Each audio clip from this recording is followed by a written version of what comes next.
के कोने कोने में YouTube के माध्यम से हमसे गुरु मंत्र लेकर के वैदिक अनुष्ठानों में आगे बढ़ने वाले मेरे प्रिय शिष्यों और YouTube के माध्यम से ही हमें सुनने वाले सज्जन और सन्नारी, चलिए बताता हूँ कल की एक अलौकिक घटना।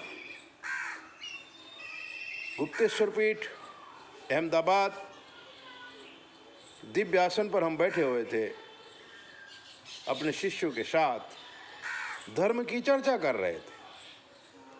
ठीक उसी समय YouTube में हमें सुनकर अहमदाबाद से ही एक दुर्जन आया और उसने नमस्कार किया। गुरुजी प्रणाम। हमने कहा प्रणाम। हमने कहा कहाँ के हो भाई? बोले दरभंगा बिहार का हूँ। आश्रम में आने का प्रयोजन? उसने कहा गुरुजी YouTube में आपको सुनता हूँ तो मैं चाहता हूँ कि आपसे थोड़ा ज्ञान ले लिया जाए। मैंने कहा ठीक है, बैठो, प्रश्न करो, आपको उत्तर दिया जाएगा। अब उसने जो प्रश्न किया वो आया था ज्ञान लेने, लेकिन हकीकत में वो ज्ञान दे रहा था। उसने कहा गुरुजी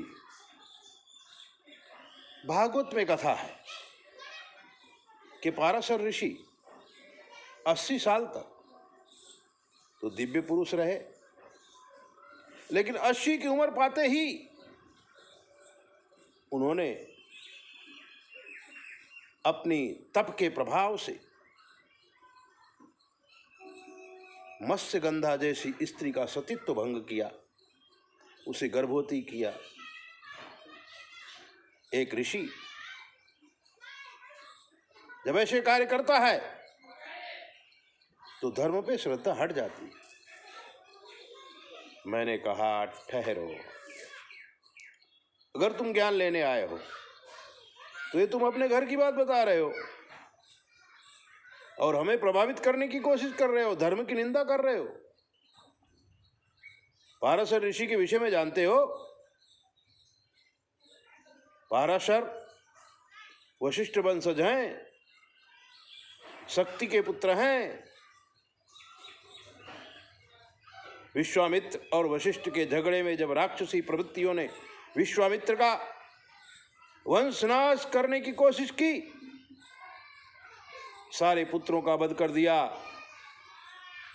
क्योंकि ब्रह्मर्षि और राजर्षि के डिग्री में प्रॉब्लम थी।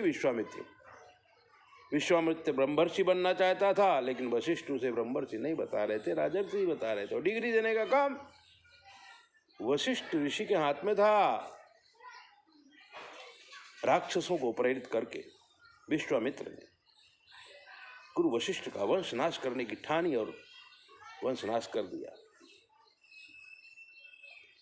एक बहू बची और वशिष्ठ जी बचे। पूरा आश्रम नष्ट भ्रष्ट हो गया। गुरु वशिष्ठ ने सोचा कि दुनिया रहने लायक नहीं है, निरर्थक लोग दुश्मनी करते हैं, चलो हिमालय चलते हैं। और गुरु वशिष्ठ अपनी पुत्र वधू को लेकर हिमालय जाने लगे। गुरु वशिष्ठ आगे आगे चल रहे थे, बहू पीछे पीछे चल रही थी, 50-100 कदम पीछे ही रहती थी। तभी हिमालय में प्रवेश करते गुरु वशिष्ठ को वेद के मंत्रों की नाद सुनाई दी। वेद मंत्र जोर जोर से कोई बोल रहा था। गुरु वशिष्ठ ने चारों तरफ देखा, कोई दिखा नहीं। उन्होंने अपने पुत्र वधू के आने के प्रति जैसे जैसे बहू नीचे पास में आती थी, वैसे वैसे वेद ध्वनि बढ़ती जाती थी। और गुरु वशिष्ठ ने पूछा, ये वेद ध्वनि कहाँ से आ रही है बेटा? तो गुरु वशिष्ठ की पुत्र वधू ने कहा, क्या आपका वंशज मेरे उदर में पल रहा है और वही पेट में रहते हुए वेद मंत्रों का उच्चारण कर रहा है। आहा, गुरु वशिष्ठ प्रसन्न हो गए। मेरा वंश नाश नहीं हुआ, अभी मेरे वंश को चलाने वाला एक दिव्य पुरुष आ रहा है। मित्रों, जब वंश नष्ट हो जाता है और प्रभु की कृपा होती है तो उस वंश को आगे बढ़ाने के लिए परम ब्रह्म परमात्मा दिव्य पुरुष को पैदा करते हैं और फिर उससे वंश वापस बढ़ जाता है।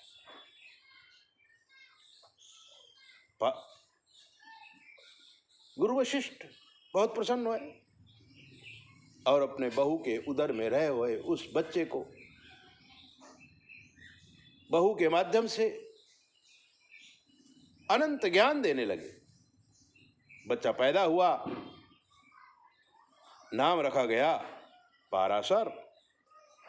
पाराशर का मतलब ये होता है कि जिसके दर्शन मात्र से जीवन के सारे पाप नष्ट हो जाएं, उसको पाराशर कहते हैं। और पाराशर अनेक विद्याओं में प्रवीण हुआ और ज्योतिष विद्या में तो उन्होंने अनेक ग्रंथों की रचना कर डाली और इसमें वो आश्रम का, हिमालय की गुफा का ही उपयोग करते थे। पाराशर ऋषि की पत्नी नदी के उस पार आश्रम में रहती थी और पाराशर नदी के इस पार वैदिक ज्ञान का प्रचार कर रहे थे।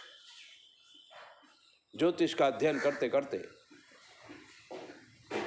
उन्हें एक कमी महसूस हुई कि भारतवर्ष में वेद तो हैं, लेकिन वेदों को जानने वाला, वेदों को समझने वाला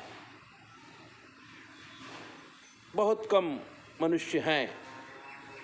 इसलिए कोई ऐसा पुरुष पैदा किया जाए कि जिससे विश्व को साहित्य की भेंट मिले। पाराशर ज्योतिष तो थे ही, गणित किया और उन्हें लगा कि इस घड़ी, इस क्षण, इस पल में अगर गर्भाधान किया जाए तो विश्व को पुराण देने वाला, विश्व को उपनिषद देने वाला, विश्व को ज्ञान देने वाला एक दिव्य पुरुष पैदा किया जा सकता है। घड़ी आई, पाराशर ऋषि जल्दी जल्दी अपने पत्नी को रजस्वला होते ही योग्य तिथि निर्माण हुई और पाराशर ऋषि अपनी पत्नी से मिलने के लिए, गर्भाधान करने के लिए जा रहे थे। बीच में नदी आई। नदी को पार कैसे किया जाए? घाट पर कोई केवट नहीं था, ये भी कुदरत का एक कमाल ही था। तभी उन्हें नाव में बैठी हुई एक केवट की कन्या दिखी। उन्होंने उसे कहा कि हे बालिके, तुम मुझे नदी के उस पार ले जाओ। बालिका ने कहा, महाराज, हम आपकी ये सेवा जरूर करेंगे। नाव में बिठा लिया, पाराशर ऋषि को नदी में ले गए। नदी के बीच में गई। पाराशर के गणित के हिसाब से वो घड़ी, वो पल नदी के बीच में ही आ गया। पाराशर ने कहा, मैं विश्व में एक दिव्य पुरुष पैदा करना चाहता हूं, क्या तुम मेरे द्वारा दिए हुए गर्भ को धारण करोगी? वो लड़की तो माचीमार की कन्या। पाराशर ऋषि कहने लगी, प्रभु, मेरे शरीर में से मछली की गंध आती है, आप इतने पवित्र ऋषि हो। पाराशर ऋषि ने कहा कि हम तुम्हें शतयोजनी बना देंगे। जो तुम मत्स्य गंधा हो, योजन गंधा बना देंगे। कि वो ठीक है महाराज, लेकिन जब मुझे गर्भ रहेगा तो आप तो गर्भ दे के चले जाओगे। मेरा कुंवारपन नष्ट हो जाएगा, फिर मुझसे शादी कौन करेगा? तब पराशर ऋषि ने कहा कि हम तुम्हें अक्षय योनि प्रदान करेंगे, बच्चा पैदा होने के बाद भी तुम कुमारी ही रहोगी। कुदरत का कमाल देखिए। लड़की ने कहा, प्रभु दिन को रति क्रिया वर्ज्य है और अभी तो शाम ढली भी नहीं है। पराशर ऋषि ने कहा कि हम सूर्य को अपने तप के प्रभाव से ढक देंगे और रात कर देंगे। तब उसने स्वीकार किया। अब इतने सुंदर पराशर, आगे कहानी महाभारत वगैरह की आपको मालूम ही है, लेकिन इतना तपस्वी, इतना ज्ञानी आदमी, और उसको ये दुर्जन कहता है, हमसे ज्ञान लेने वाला शिष्य कहता है कि पराशर ऋषि 80 साल तक ठीक थे फिर बिगड़ गए। ऐसा नहीं होता है। धर्म की बातों को समझने के लिए हमें धर्म को समझना पड़ेगा। 9825200108 पर फोन करके आप कुछ भी जानिए।